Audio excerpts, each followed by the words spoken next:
इनका मानना ये है कि शायद हमारी कुछ कमी रह गई हिंदू मुसलमान की नफरत करने में, लाओ और ज़्यादा करके देखते हैं।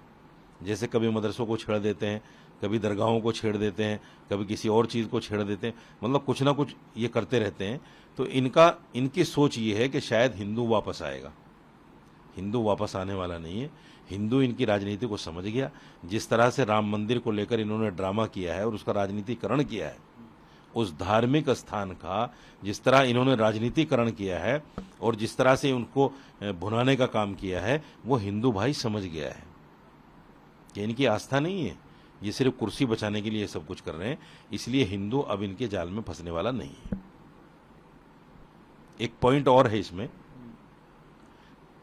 जो सेकुलर पार्टियां इनके साथ लगी हुई हैं, चाहे वो जेडीयू हो या तेलुगु देशम पार्टी हो या बीजू जनता दल हो, क्या उन लोगों को नहीं सोचना चाहिए? तुम मुसलमानों के वोट से आते हो और ये आए दिन मुसलमानों पे हमला कर रहे हैं, तुम्हें शर्म आनी चाहिए, इनसे समर्थन वापस ले लेना चाहिए। या तो इनको बोलना चाहिए कि अगर ऐसी बातें करोगे तो हम समर्थन वापस ले लेंगे।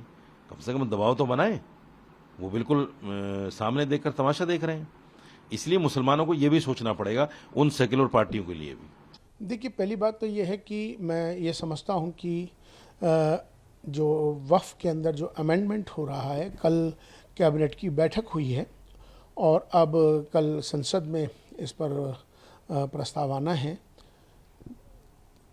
अमेंडमेंट एक प्रक्रिया है जो समय समय पर होती रहती है। हर एक्ट में संशोधन हुआ है। ये कोई नई बात नहीं है कि वक्फ एक्ट में ही संशोधन हो रहा है। वक्फ एक्ट में भी बार बार संशोधन हुए हैं और ये एक प्रक्रिया है, समय के साथ, समय के अनुसार वो की जाती है। हाँ, इतना ज़रूर है कि वक्फ की जो मर्यादा है, जो लोग वक्फ करते हैं, दान करते हैं, चूँकि वक्फ माने जो दान किया हुआ है ईश्वर के नाम, जिसने जिस भाव से उसको दान किया है, उस ज़मीन को या किसी भी चीज़ को जो वक्फ हो जाती है, उसका भी ख्याल हमें रखना चाहिए कि उसकी वक्फ की जो मर्यादा है उसमें किसी तरह से भी उसको कोई नुकसान ना पहुँचे, इसका भी ख्याल रखना ज़रूरी है।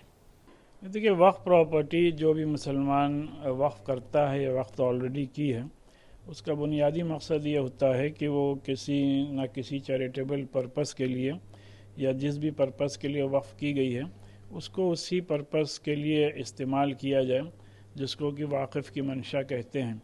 तो लिहाजा पूरे मुल्क में लाखों प्रॉपर्टीज़ हमारे बुज़ुर्गों ने इस मकसद के लिए वक्फ की है, जिसमें कि ज़्यादा जो प्रॉपर्टीज़ हैं, अराउंड आप कह सकते हैं मोर देन 60 to 70% प्रॉपर्टीज़ मसाजिद यानी मस्जिदें और क़ब्रिस्तानों और दरगाहों की शक्ल में हैं। और इसी के साथ साथ मुल्क में इन प्रॉपर्टीज़ को रेगुलेट करने के लिए 1995 का वक्फ एक्ट मौजूद है। फिर 2013 में गवर्नमेंट ने उसमें कुछ अमेंडमेंट्स किए और ये वक्फ बोर्ड मुल्क भर में अपना काम कर रहा है। और जाहिर सी बात है, इसमें ज़रूरत इस बात की है कि जिन प्रॉपर्टीज़ पे, वक्फ प्रॉपर्टीज़ पे जो इंक्रोचमेंट है, उन इंक्रोचमेंट्स को तर हकीकत हटाना चाहिए। और दूसरी बात यह कि जिन प्रॉपर्टीज़, वक्फ की प्रॉपर्टीज़ पे गवर्नमेंट बिल्डिंग्स बनी हैं, तो हम लोग एक ज़माने से मुख्तलिफ़ हुकूमतों से डिमांड करते आ रहे हैं कि उसका अगर हटाना मुमकिन ना हो तो उसका रेंट गवर्नमेंट मार्केट रेट के हिसाब से वक्फ बोर्ड को दे, जिससे वक्फ बोर्ड के मसाइल हल हों।